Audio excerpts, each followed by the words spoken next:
নমস্কার, দ্য মমসিস চ্যানেলটাতে স্বাগত।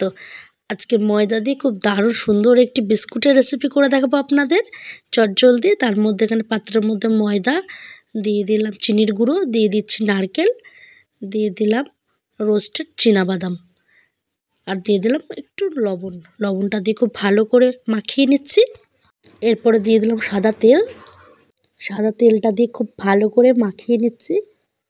এই যে একটু ময়মটা দেখে নিচ্ছি ঠিকঠাক আছে কিনা।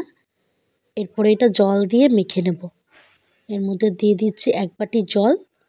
জলটা দিয়ে খুব হালকাভাবে ভালোভাবে মেখে নেব। এই যে আমাদের ডোটা রেডি হয়ে গেছে। এটা খানিকক্ষণের জন্য রেস্টে রেখে দেবো। এই ডোটা নিয়ে নিয়েছি। এবার এটাকে রুটির মতো করে হালকা প্রেস করে বেলে নিয়েছি। এবার এটা কেটে নিচ্ছি লম্বা লম্বা করে। আমি এখানে একটু লম্বা লম্বা সাইজের বিস্কুটগুলো বানাবো। আপনারা আপনাদের মনের মতো সাইজ করে নিতে পারেন। দেখুন আমি কেমন করে কেটে নিচ্ছি। আর একটু উপর থেকে ডিজাইন করে নেব যাতে দেখতে ভালো লাগে। খেতে তো অসম্ভব সুন্দর হয়। আপনারা অবশ্যই বাড়িতে এটি বানাবেন। এই দেখুন সবকটা বিস্কুট আমার রেডি হয়ে গেছে। এবার এটি তেলে ডিপ ফ্রাই করব। তার জন্য এখানে তেল গরম করতে দিয়েছি। তেলটা গরম হয়ে গেলে হালকা করে তাদের বিস্কুটগুলো ছেড়ে দিয়ে হালকা হালকা করে ভেজে নেব। এই যে একদম লো ফ্লেমে ভাজতে হবে, অল্প অল্প করে একটু হাতে সময় নিয়ে।